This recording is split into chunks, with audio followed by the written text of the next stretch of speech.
tumbleweeds and leaves. Ooh. Clear sky, but all that my dust. Goodness. Dust from Kansas. Dust in the wind. See? I was setting you up for that. I couldn't resist. Haviland, Kansas. Gusty breeze yesterday. You can't resist the Kansas song. I know, it was like too perfect. Gosh.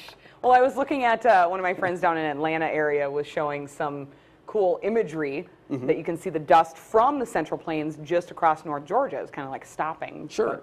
Interesting. You can see the dust in the wind on the graphic. Break out into song often. I was trying to get you to go ahead. Go right ahead and do that. Take a look at some of those gusty winds. Wow. Dust. That's not fun if you're driving down the interstate there, yeah. Especially in a rig. Yeah, not good. Some 40-mile-an-hour wind gusts from earlier on, but again, the advisory's done with now out here, winds subsiding. Not a classic high pressure moving in, but at least the strongest core of the winds moving out. It's actually in the northeast where you'll start to see a pretty good breeze at times, a windswept rain. Out west, we'll have windswept rain and snow to talk about, though, with the system crashing in. We'll look at that and the rest of your weekend forecast, Kate. Hey, yeah, everything's looking, well, hopefully starting to get a little bit better here across the Great Lakes. We've been chilly, though, and we had a lot of heavy rain, kind of a cool time lapse from the Cincinnati webcam, from the Radisson cam, actually. You can see that area of low pressure, a lot of dry air now just starting to kind of get entrained into this system, so it's kind of breaking things up a little bit. A lot of those showers kind of diminishing in intensity, but it was kind of a dreary, icky day. A lot of that cloud cover not really budging too much the last 24 hours. Columbus, Erie, Cleveland, been dealing with your showers now here for the past 12 hours, and some locations probably picking up about a good quarter to half inch from some of this heavier rain. Now the winds are going to be quite high out of the south across the northeast, at least for the next 12 hours.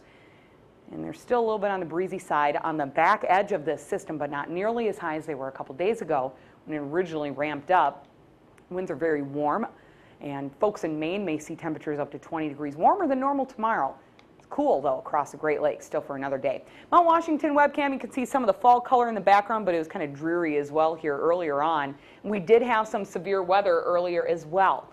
Wind damage reports in North Carolina and also towards Maryland, actually 1 to 2 different tornado warnings, probably from the same system back to back, just north and east of Baltimore, as we were showing earlier. But it was radar indicated a little bit of rotation showing up on the system itself, but no official tornado reports as of yet. Of course, we're going to be looking out, seeing if there was the wind damage or if it was from a tornado or not. Otherwise, though, inch diameter hail in several locations. We still have kind of a nasty looking line that's still ongoing here from Philly northward towards Scranton and towards the northern portion of New Jersey. So we'll be looking at that here overnight tonight. Further north, though, Portland, you folks are getting some heavy rain here as we head on into the overnight hours. In some locations, picked up some decent amounts. Take a look at how things are spinning up on Saturday. Like I said, we'll see temperatures well warmer than normal over the northeast, here into extreme northeastern New England, but cooling down here throughout New York, Pennsylvania, and also through West Virginia and Maryland into your afternoon. Sunday, things start to dry out a little bit. Bulk of the rain showers here northward towards Watertown. And we still have a couple locations that are under flood advisories. 1 to 2 inches of rain possible overnight tonight here towards Albany, and then just off to the western portions of New England.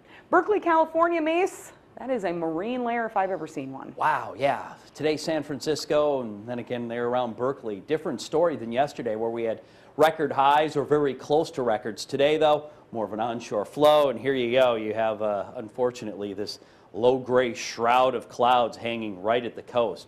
Tropical storm out in here, moving away, but the wind has shifted. From yesterday, it was a stronger offshore flow. Today, that flow not as strong, so there's your low clouds and fog hugging right into the coast. But the rest of the west is warm, at least in the southwestern U.S., way above average today, staying above average again as we look into tomorrow, and obviously dry. But in the northwest, a different case, rain, and as you head to the higher elevations, the snow will be kicking in, like around areas just outside of Seattle. The Cascades and the Olympics will be dealing with the potential of maybe half a foot of snow. 4 to 8 inches possible there with winter storm warnings now with advisories. Western Montana through the Bitterroots and down here into the Sierra range, 6 to 12 inches could kick out as well. And that's where we have some winter weather advisories, along with a windswept rain or snow with some high wind warnings in Montana and Wyoming. Here's a peek at the highs for tomorrow, warming up in the plains.